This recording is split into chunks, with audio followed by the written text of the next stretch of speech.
పిల్లలైనా పెద్దలైనా టేస్టీగా తినే అటుకుల మిక్చరు సింపుల్గా బయట షాప్లో కంటే మన ఇంట్లోనే మన కిచెన్లో ఉండే డ్రై ఫ్రూట్ సింపుల్ ఇంగ్రీడియంట్స్ తోటి చాలా టేస్టీగా ఇంట్లోనే ఎలా తయారు చేయాలో చూద్దామండి.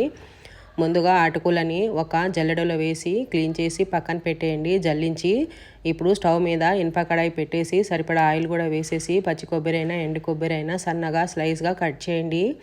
అందులో పచ్చి కొబ్బరి 100 గ్రాముల వరకు పల్లీలు కూడా వేసేసి లో ఫ్లేమ్లో దోరగా వేగిన తర్వాత 4-5 వెల్లుల్లిలు పొట్టుతో వేసుకోండి, బాగుంటుంది. పొట్టు ఇష్టం లేని వాళ్ళు తీసేయండి.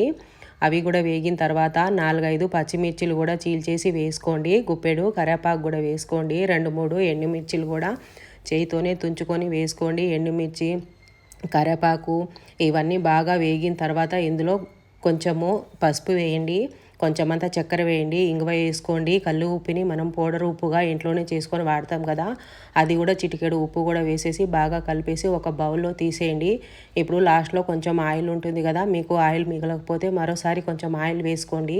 క్లీన్ చేసిన అటుకులు కూడా వేసేసి లో ఫ్లేమ్లో 1 మినిట్ పాటు ఇలా స్పూన్తో బాగా స్లోగా కలిపేసిన తర్వాత ముందుగా ఫ్రై చేసిన డ్రై ఫ్రూట్స్ అన్నీ వేసేసి మరోసారి బాగా కలపండి. ఇందులో కిస్మిస్లు జీడిపప్పులు కూడా వేసుకుంటే కారం కారంగా, మనం చక్కెర వేస్తున్నాం కాబట్టి తీయగా చాలా బాగుంటాయండి. అంతేనండి, టేస్టీ అయిన అటుకుల మిక్చర్ రెడీ. మరో టేస్టీ అయిన రెసిపీతో ఉంటా.